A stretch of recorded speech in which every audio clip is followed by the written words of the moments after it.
ഒരു ആപൽഘട്ടത്തിൽ ഒരു ജനപ്രതിനിധി എങ്ങനെ പ്രതികരിക്കണം എന്ന് നമുക്ക് കാണിച്ചു തന്ന വ്യക്തിയാണ് നിലവിലെ മഞ്ചേശ്വരം MLA ആയ AKM അഷ്റഫ്. ഇത് തന്നെയാണ് ഈ മുസ്ലിം ലീഗുകാരനെ മറ്റുള്ള തൻ്റെ സഹപ്രവർത്തകരിൽ നിന്ന് വ്യത്യസ്തനാക്കുന്നതും. ഒരു വട്ടം ജയിച്ചു കഴിഞ്ഞാൽ പിന്നെ 5 കൊല്ലം കഴിഞ്ഞ് തൻ്റെ സമ്മതിദായകരെ കാണാൻ പോകുന്ന ജനപ്രതിനിധികളെ നമ്മൾ ഒന്നിലേറെ തവണ കാലാകാലങ്ങളായി കണ്ടുവരുന്നുണ്ട്. പക്ഷേ ചെറുപ്രായം മുതൽ രാഷ്ട്രീയത്തിൽ സജീവമായ അഷ്റഫ് കേരളത്തിലെ ആകമാനം ജനശ്രദ്ധ പിടിച്ചുപറ്റിയത് കഴിഞ്ഞ കൊല്ലം ജൂലൈ മാസത്തിൽ കർണാടകയിലെ ഗംഗാവലി പുഴയിലുണ്ടായ ഉരുൾപൊട്ടലിൽ അതിന്റെ തുടർച്ചയായി കാണാതായ കോഴിക്കോട് സ്വദേശിയായ ട്രക്ക് ഡ്രൈവർ അർജുന്റെ തിരോധാനത്തിലൂടെയാണ്. ആകാംക്ഷയിലും സങ്കടത്തിലും കഴിയുന്ന ഒരു കുടുംബത്തിന് വേണ്ടി അഷ്റഫ് നടത്തിയ ഇടപെടൽ ഇന്ന് നമ്മുടെ പൊതുജീവിതത്തിന്റെ ചരിത്രത്തിന്റെ ഭാഗമാണ്.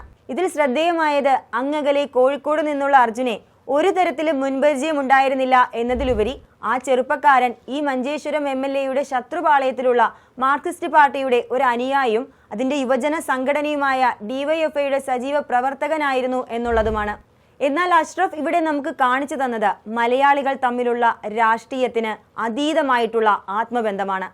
എന്തിന് തന്റെ നിയോജക മണ്ഡലത്തിൽ അല്ലെങ്കിൽ കൂടി ഗംഗാവലിയിലുണ്ടായ അപകട വാർത്ത പുറത്തു വന്ന അപ്പോൾ തന്നെ ശിരൂരിലേക്ക് പായുകയും അവിടെ എത്തിയ ആദ്യ പൊതുപ്രവർത്തകരിൽ ഒരാളായിരുന്നു അഷ്റഫ്. അഷ്റഫിന്റെ ഇടപെടലുകൾ തന്നെയാണ് സ്ഥലം MLA ആയ ശങ്കർ സെയിലിനെ ഒരു തീവ്രമായ അന്വേഷണത്തിന് നേതൃത്വം നൽകാൻ പ്രേരിപ്പിച്ചത്. കേരളം മുൾമുനയിൽ നിന്ന് നിമിഷങ്ങളായിരുന്നു അത്. ഈ ഉദ്യമത്തിൽ അഷ്റഫിനും ശങ്കർ സെയിലിനും അർജുനെ ജീവനോടെ കണ്ടെത്താൻ സാധിച്ചില്ല എങ്കിലും പുഴയുടെ അടിവാരങ്ങളിൽ താഴ്ന്നുപോയ അദ്ദേഹത്തിന്റെ മൃതദേഹം കണ്ടെത്തുന്നതുവരെ ഇരുവരും ജാഗ്രതയോടുകൂടി രക്ഷാപ്രവർത്തനങ്ങൾ നടത്തിയത് നാം കണ്ടതാണ്. 2021 തന്റെ കന്നി അസംബ്ലി അംഗത്തിൽ അഷ്റഫ് നേരിട്ടത് തീക്ഷ്ണ പരീക്ഷണം തന്നെയാണ്. അന്നത്തെ BJP പ്രസിഡന്റ് ആയിരുന്ന K സുരേന്ദ്രനും CPM പ്രതിയോഗിയായ VV രമേശനും കൂടി ഒരു പൊരിഞ്ഞ പോരാട്ടമായിരുന്നു അക്കൊല്ലം ഉണ്ടാക്കിയത്.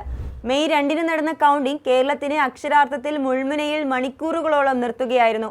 ഒടുവിൽ വെറും 700 ചില്ലാനം വോട്ടുകൾക്കാണ് മൃദുഭാഷിയായ അഷ്റഫ് വിജയം കണ്ടത്. ഇതിരിക്കെ തന്നെ കഴിഞ്ഞ 4 കൊല്ലങ്ങളായി മണ്ഡലത്തിൽ ഏറെ സജീവമായാണ് അഷ്റഫ് പ്രവർത്തിച്ചിരുന്നത്.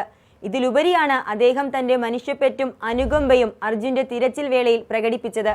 ഇന്ന് അതുകൊണ്ട് തന്നെ അഷ്റഫ് മഞ്ചേശ്വരക്കാർക്ക് ഏറെ പ്രിയപ്പെട്ടവനാണ്. അവിടുത്തെ ഭൂരിപക്ഷ ജനങ്ങളുടെ ഒരു സഹോദരനാണ്. 2026 അസംബ്ലി തെരഞ്ഞെടുപ്പ് കുറച്ച് മാസങ്ങൾ അകലെയാണെങ്കിലും മുസ്ലിം ലീഗ് അവരുടെ സ്ഥാനാർത്ഥി പട്ടികയിൽ അഷ്റഫിനെ തന്നെയായിരിക്കും മഞ്ചേശ്വരം നിയോജക മണ്ഡലം നിലനിർത്താനായി നിയോഗിക്കുക. UDFന് അനുകൂലമായ ഒരു സാഹചര്യമാണെന്നിരിക്കെ അഷ്റഫ് തിരിച്ച് തിരുവനന്തപുരത്ത് തന്നെ എത്തുമെന്നുള്ള കാര്യം അദ്ദേഹത്തിന്റെ എതിരാളികൾ പോലും തുറന്ന മനസ്സോടെ അംഗീകരിക്കുന്ന ഒരു സ്ഥിതിവിശേഷമാണ് ഇപ്പോഴുള്ളത്. തന്നോടൊപ്പം സന്തോഷത്തിലും ദുഃഖത്തിലും ഒരുപോലെ പങ്കാളിയാകുന്ന ഒരു ജനപ്രതിനിധിയെയാണ് ജനം പൊതുവെ അംഗീകരിക്കുക. അതുകൊണ്ട് തന്നെ അഷ്റഫിന്റെ വിജയം സുനിശ്ചിതമാണ്. കൂടാതെ ഉയർന്ന ഭൂരിപക്ഷമാണ് അദ്ദേഹം കാത്തിരിക്കുന്നതും. കൂടുതൽ വാർത്തകൾക്കും വിശേഷങ്ങൾക്കും ഞങ്ങളുടെ channel like, share and subscribe ചെയ്യുക. കൂടാതെ സബ്സ്ക്രൈബ് ബട്ടണിലെ ബെൽ ഐക്കൺ ഇനേബിൾ ചെയ്യാനും മറക്കരുത്.